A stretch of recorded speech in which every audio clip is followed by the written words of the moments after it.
Seorang ibu muda Gampong Paya Bujok Beoramo, Kecamatan Langsa Barat Aceh masih dinyatakan hilang dan diduga dibawa kabur oleh orang lain. Saat itu suami ibu muda itu sendiri yang mengantar ke Bandara Kuala Namu, Medan. Ibu muda itu bernama Zulfa Husna, masih berusia 23 tahun. Awalnya, Zulfa yang suka berselancar di jejaring sosial media Facebook berkenalan dengan seorang wanita bernama Reski Amalia alias Rere.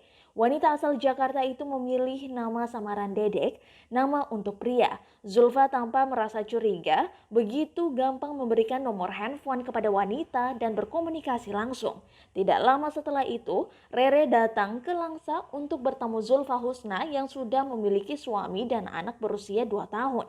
Sebelumnya, suami Zulfa Husna menjemput Rere alias Dede di Bandara Kuala Namu, Medan pada 4 September 2019. Setelah tiba di Langsa, Rere menginap di salah satu penginapan Gampong Paya Bojok Beoramo selama 40 hari dan kembali ke Jakarta.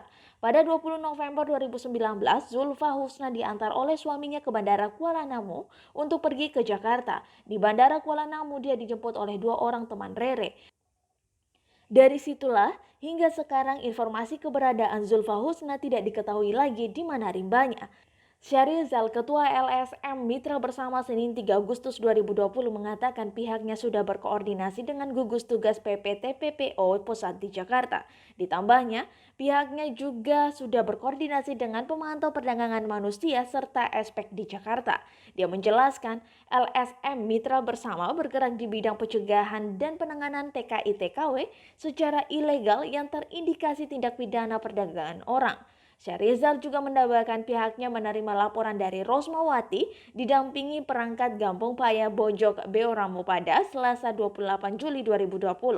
Disebutkan terakhir kali Zulfa Husna memberi kabar pada pihak keluarga di Langsa sekitar Februari 2020. Saat itu Zulfa mengaku berada di Jakarta tapi tidak diketahui lokasinya. Pihak keluarga juga mencoba bertanya pada suami Zulfa Husna, akan tetapi suaminya tidak mengetahui seperti apa yang terjadi pada istrinya tersebut.